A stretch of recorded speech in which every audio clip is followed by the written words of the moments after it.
that they're not accustomed to getting homework on Mondays. On Monday, there is an assignment. So you need to log in and take a look at that and complete a homework assignment on Monday, on that asynchronous Monday. I have already published it. I don't know if Mr. Austin has it published. So if you wanted to go and do it over the weekend, so you don't have it to do on Monday, that's up to you. But this is just a reminder that there is an assignment for the asynchronous Monday day. Mr. Austin, do you want to?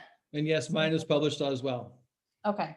So last weekend, I didn't publish my Monday over the weekend. And then I realized like maybe some students would like to do that over the weekend and not have stuff on Monday, but so it is published.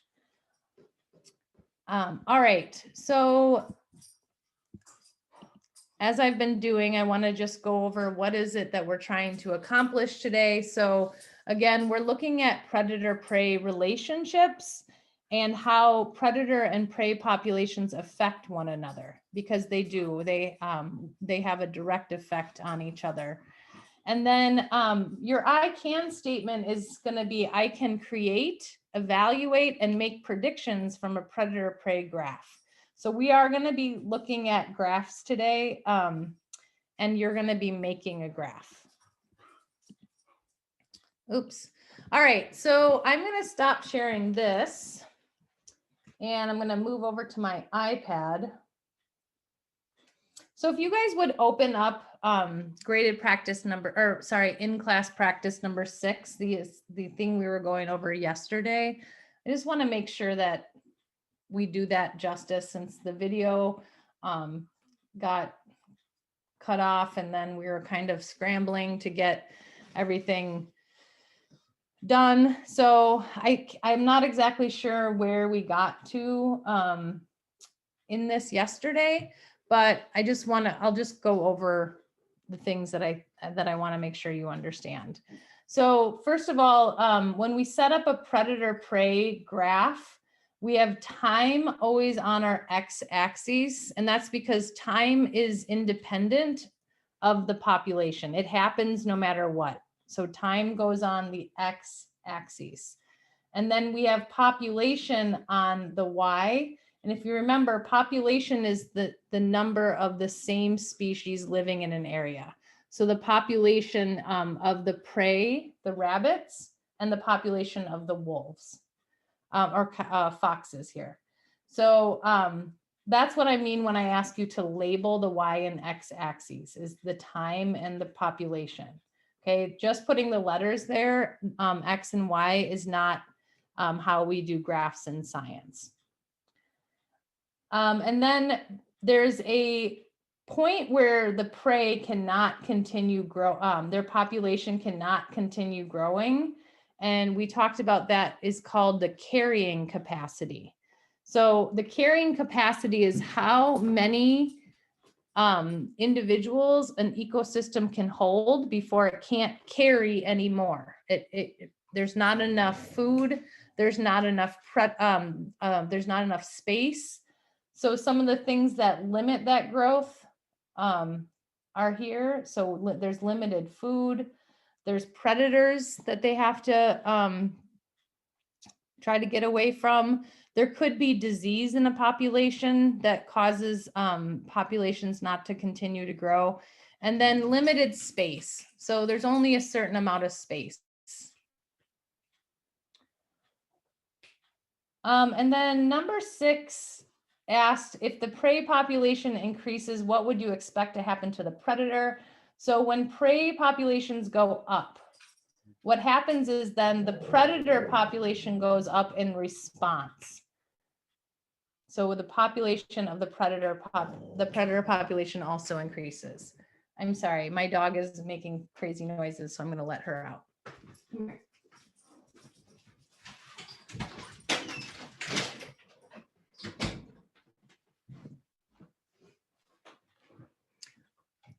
All right. And then in the video, and by the way, the video is linked to Canvas. So if you wanted to watch it again, you could. In the video, the presenter had 3 key observations about predator-prey graphs, and that was that both of the populations cycle. So they both go up and down, up and down. So that's this booms and busts, he called them. So both of them do that. Another thing he made sure to mention was that there were more prey than predators. So there always has to be more prey than there are predators. And the reason for that is it goes back to our energy pyramid here. So remember that in an ecosystem, there has to be more producers to feed the number of primary consumers in an ecosystem, and there has to be fewer predators to feed on those primary consumers. And that's because, remember, as we move up the energy pyramid, only 10% of the energy goes to the next level. So the animals higher up have to eat more of the animals below, and the animals have to eat more of the grass in order to get enough energy to survive. So there has to be more rabbits than there are foxes. And then the last thing was that the predator population lags behind the prey population.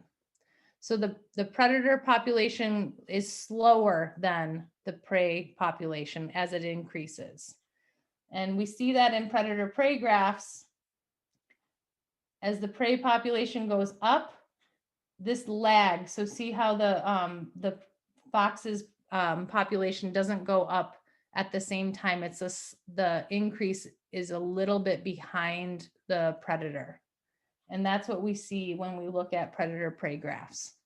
It takes a while for the foxes to come in or for their population to increase. All right. Any questions on this?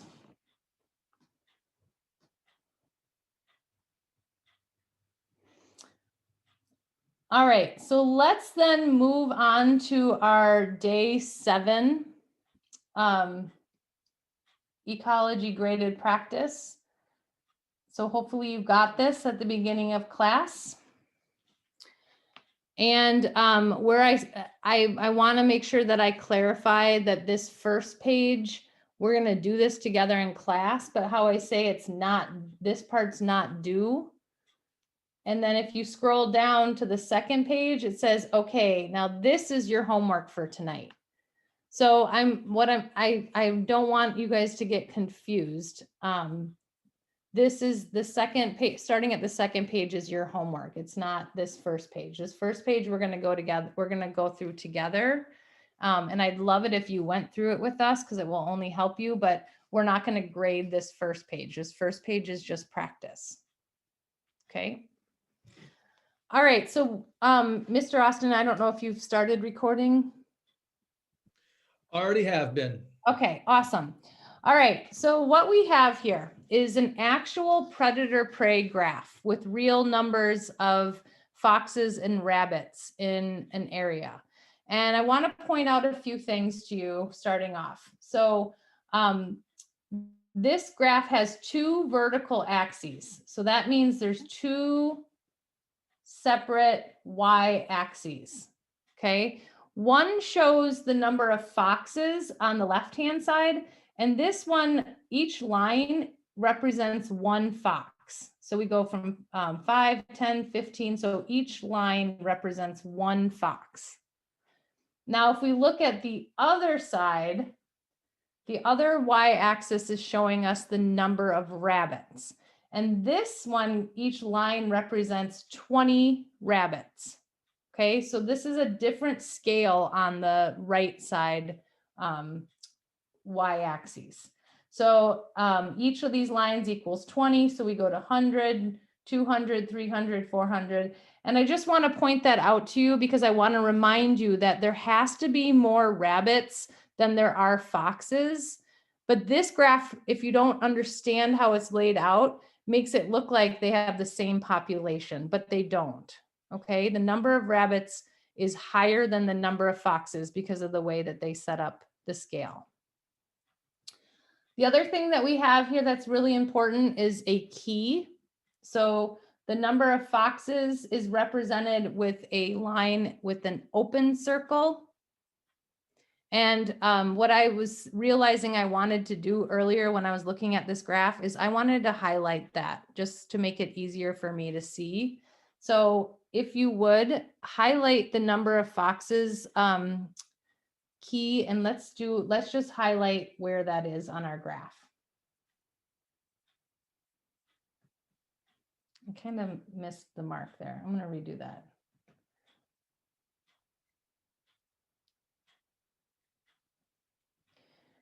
I especially want you to make sure you notice what happens down here to the foxes.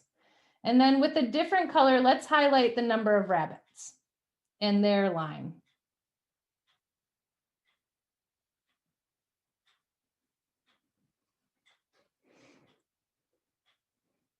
So doing that helps us see this a little bit better because for me, when I was looking at it, I just thought it was a nicer way to look at it if I highlighted the two lines.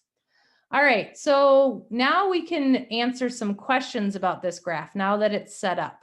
So the other thing to note is we have years on the bottom. So starting with 1985 and going to 2001. So that's just another thing for us to make sure that we notice. Okay, so the first question is asking us which animal is a predator. So which one in this scenario is the predator? And I'd like you to add to the chat. Thank you, Malaya, that the fox is the predator.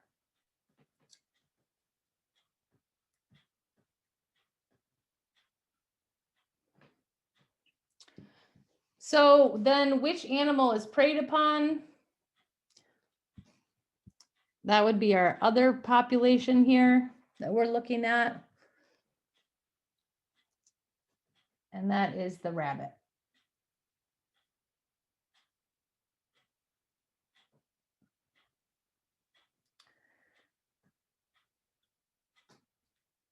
All right.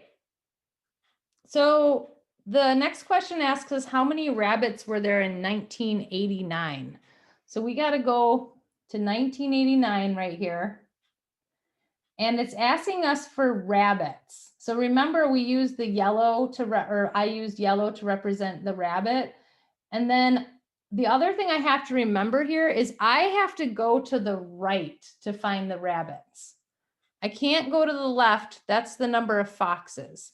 So I have to find my rabbit dot, and then I have to follow it over to the right side. And it's each of these lines is 20 rabbits, and it's the line below 200. So that's stating there's 180 rabbits in 1989.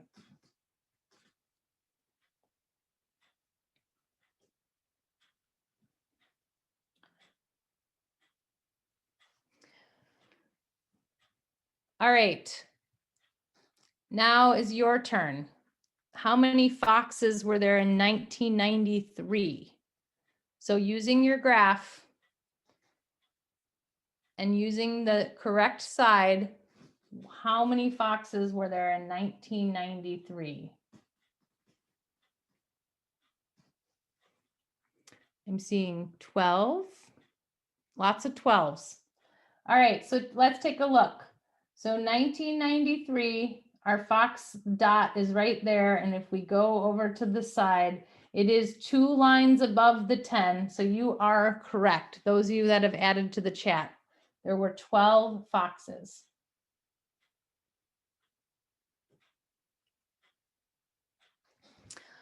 All right, what year were there the most foxes?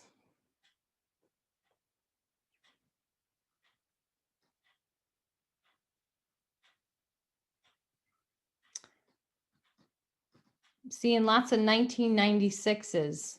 Yep. So the highest population of foxes would be found in 1996. Yep. That was the first year I was in college. All right, so now that you have some practice analyzing this graph and determining how many foxes and rabbits there are, now let's try to do some predator-prey relationship analyzing.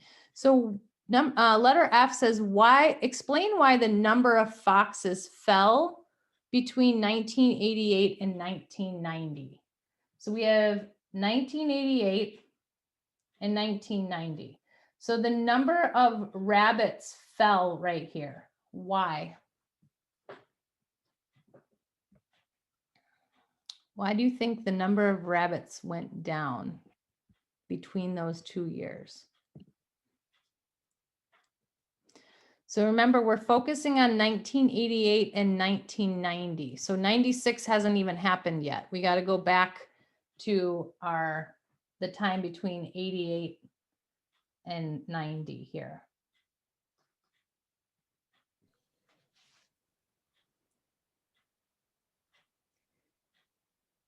Yeah, so some people are starting to notice that there were more foxes, right? The fox population went up in 1988. So it was up to 15.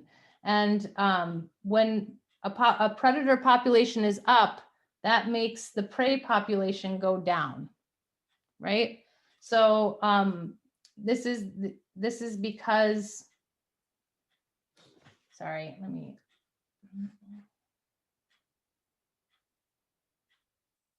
because the fox population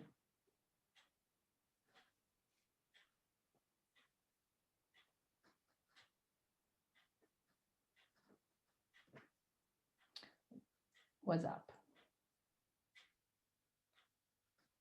Ms. Klepper? Yep. In other words, asking why did the fox population fall between those 2 years? Oh, sorry, I read that incorrectly. No, I thought we were wondering about the rabbits. You read it correctly the first time, and then I think you just started talking about the rabbits instead. So Okay, oopsie. See how easy that can happen? So the number of foxes started to fall here. So between 88 and 90, the foxes in blue started to fall. And that was in response to the rabbits. So yeah, sorry about that, you guys. I didn't mean to confuse you with my verbal question. It was because of the rabbit population going down. Sorry about that. So let's fix that.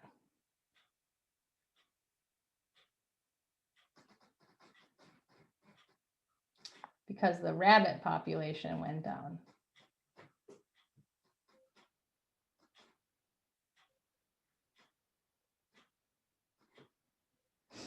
All right, so now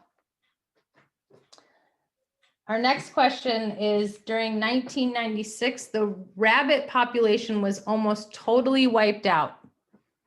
So let's take a look at 96. So here, the yellow is our rabbits, and they were almost completely wiped out. There were less than 20 of them left in this ecosystem. So why?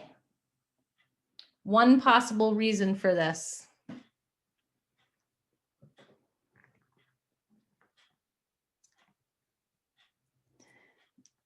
So we already said that in 1996, we had the most foxes in this area, right? So that would make sense then if during 1996, the population was almost totally wiped out, is because there was a huge population of foxes that year, right? So yeah, that would be our possible reason. And I like how Malaya said it. There was a big spike in the fox population.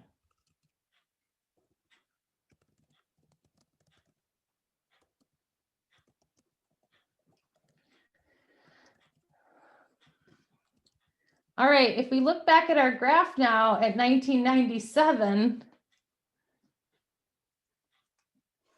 what happened to our fox population?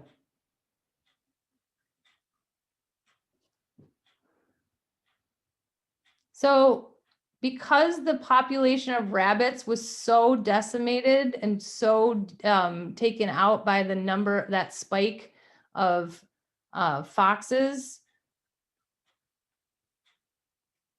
that now the foxes, the number of foxes there, they had no food.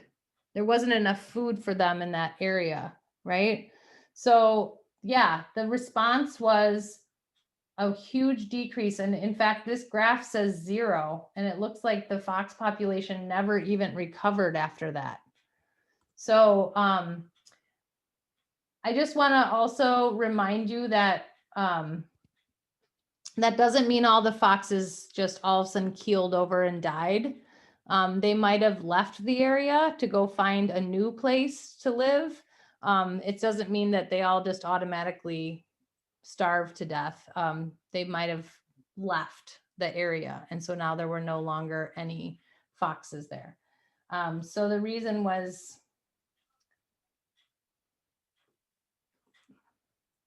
there were very few rabbits left. Ms. Klepper, if you could you go back up to the graph for a second too? Yeah.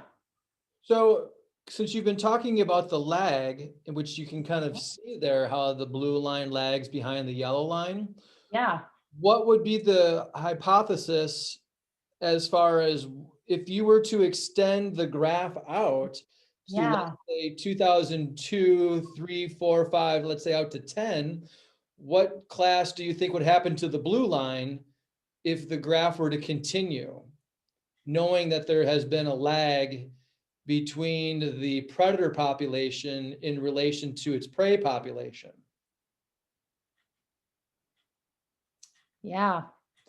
It would start to go back up. So yeah, now there's a ton of rabbits, right? In 2001, there's 600 rabbits. That's more than any of these previous years. So if there were no foxes in the area at the time, that 600 rabbits might start to encourage foxes to come back. Absolutely. All right. So now that we've had a chance to analyze this graph and answer some questions about it, now we're going to move on to another set of data that is going to be, you guys are going to set up your own graph and answer some questions about it. So as the background here, we have a new predator here, the gray wolf. It was taken off the endangered species list due to their populations increasing. So the gray wolf was on the endangered species list, but their population started to come back. And so they were taken off the endangered species list. In Idaho, where wolves live, the wolf population have had a great gain in population size due to an abundant food supply, elk. So elk are a deer-like creature. They're larger than deer, and there's a lot of them in Idaho and Wyoming. And so the Fish and Game Department released the elk counts for wildlife management zones 10 and 12 and has detailed the data in the charts below. So what we have here is data from the Fish and Game Department showing wolf and elk populations, but also a change in the elk population due to either being eaten, predation. So predation means getting eaten, right? And starvation. Sorry. So to be preyed upon means that you get eaten. And then starvation means there's not enough food, right?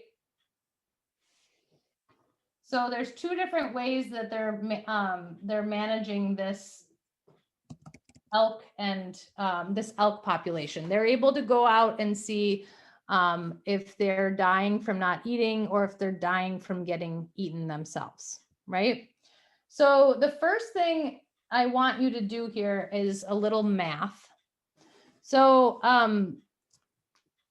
in order to figure out the elk population's change, whether it's going up or down, so a negative number would be a decrease in elk population, and a positive number would mean the population is going up.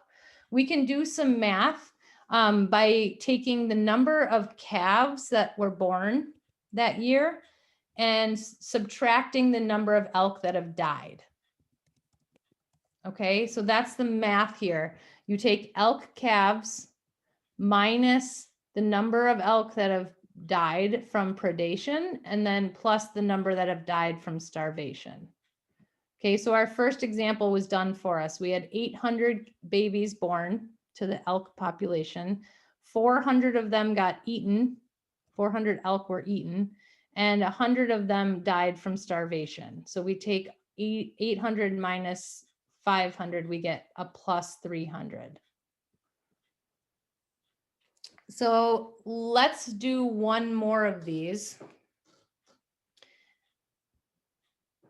So if I take 480 plus 240, remember we do the parentheses first in math, right? We get 720.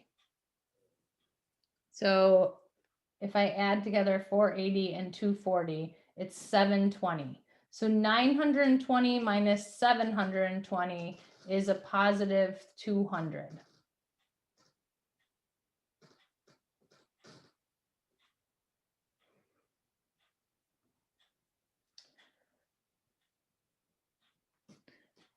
Do you want me to do one more of these? Give me a thumbs up if you want another example of this one.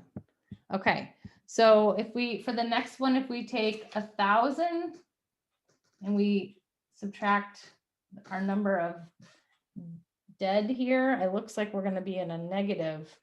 So 640 plus 650 is 1,290. So 1,000 minus 1,290 is going to be a negative 290. Pepper, would you mind me adding that if you guys look at the total population, so that changed in the first line. So you started with 2,000, your elk population change was 300. And now if you look at the next line, your elk population went up by 300. So that's Ooh. another way to check it. So the second line, it changed in 200. So your population went up to 2,500. So that's the way that you can also tell if your math is correct. Yep. So for your homework, I'm just going to ask that you finish the elk population change, and some of the questions that you're going to have to answer as part of the analysis of this will have you looking at that, and also have you looking at how many elk are dying from predation versus starvation. Because if you look at 2006, something happens to the number of elk that are dying from starvation. And then something's happening to the number that are dying versus predation. So that's going to be something you're going to look at as part of your analysis. I want to make sure you understand how to set up the graph. So I want to move on to the next page and explain it to you. So down here, we are going to set up a graph similar to the one that's on the first page. Okay, so some things I want you to notice about it. I'm going to turn my screen here. Is that we have number of elk on the left-hand y-axis, and we have the number of wolves on the right hand. So they switched the side. I'm switching the sides that the prey and the predator are on. It's the opposite of that first page. But notice that for the number of wolves, each one of these lines is equal to 2, right? So it goes from 10 to 12 to 14. And so each one is 2. And by the way, I just want to make mention of something, because this is one of my the things that I think we're going to talk about in the next unit, is that this line right here looks like you went up by 10, and now each of these is worth one line. So really what this graph should have here is something we call a break, which means, yeah, there's numbers under 10, but I don't need them because all of my data falls above 10. And the same thing happens on the other side here. So each line equals 50 elk, because we go from 1500, 1550 to 1600. But this line right here is not equal to 50. It looks like it's equal to 1500. So this would require a break as well. And again, what a break is in a graph is just, it's saying, I know there's numbers underneath 1500. I don't need them for this graph, so I'm gonna just ignore them. But really, there should be what we call a break. All right, and then the other thing this graph is missing, it tells you what these numbers are along the bottom, but it's actually missing a label. So I would put on here that those are years, right?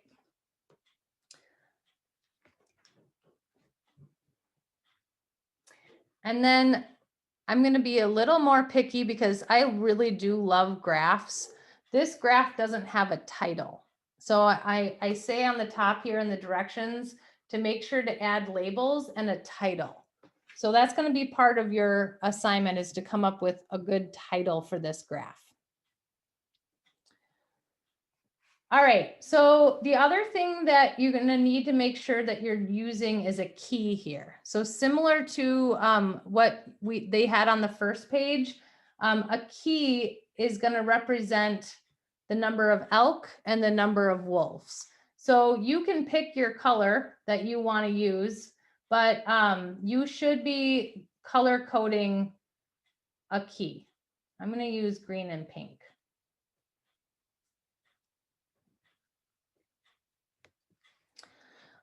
All right, and then the other thing I did is I cut and copied the wolf and elk population here for you, so you can use this instead of having to scroll back and forth from the other page. So let's plot some of this information. So let's take a look at the year 2000. So in 2000, there were 10 wolves and there were 2,000 elk. So here's my line for 2000, the year 2000. And I need to plot 10 wolves. So I need to go over here and find where 10 is.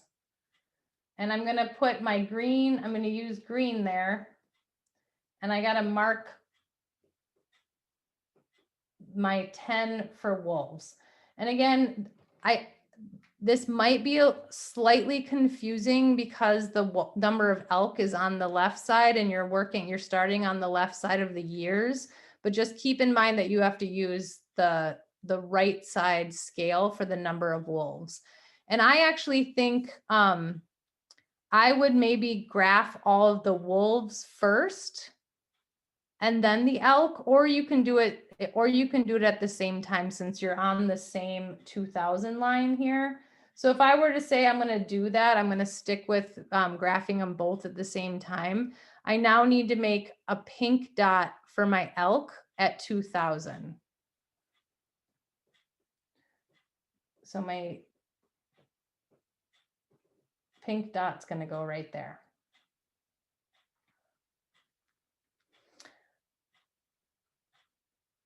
So then I got to plot the 2001, and the wolf population was 12, and the elk population was 2,300.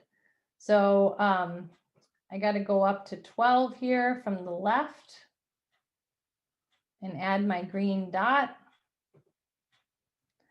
And then I got to go to my pink elk and go to 2,300.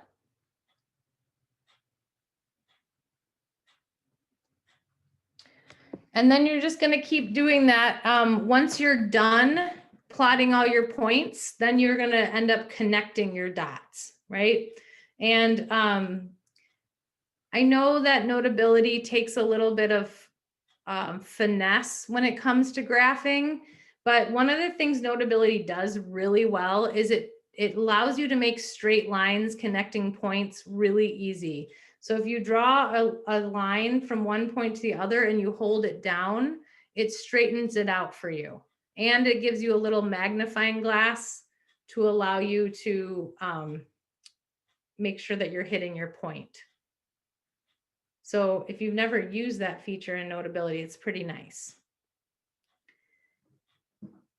All right, so you are going to continue graphing these wolf and elk population and uncover the pattern that occurs between the two.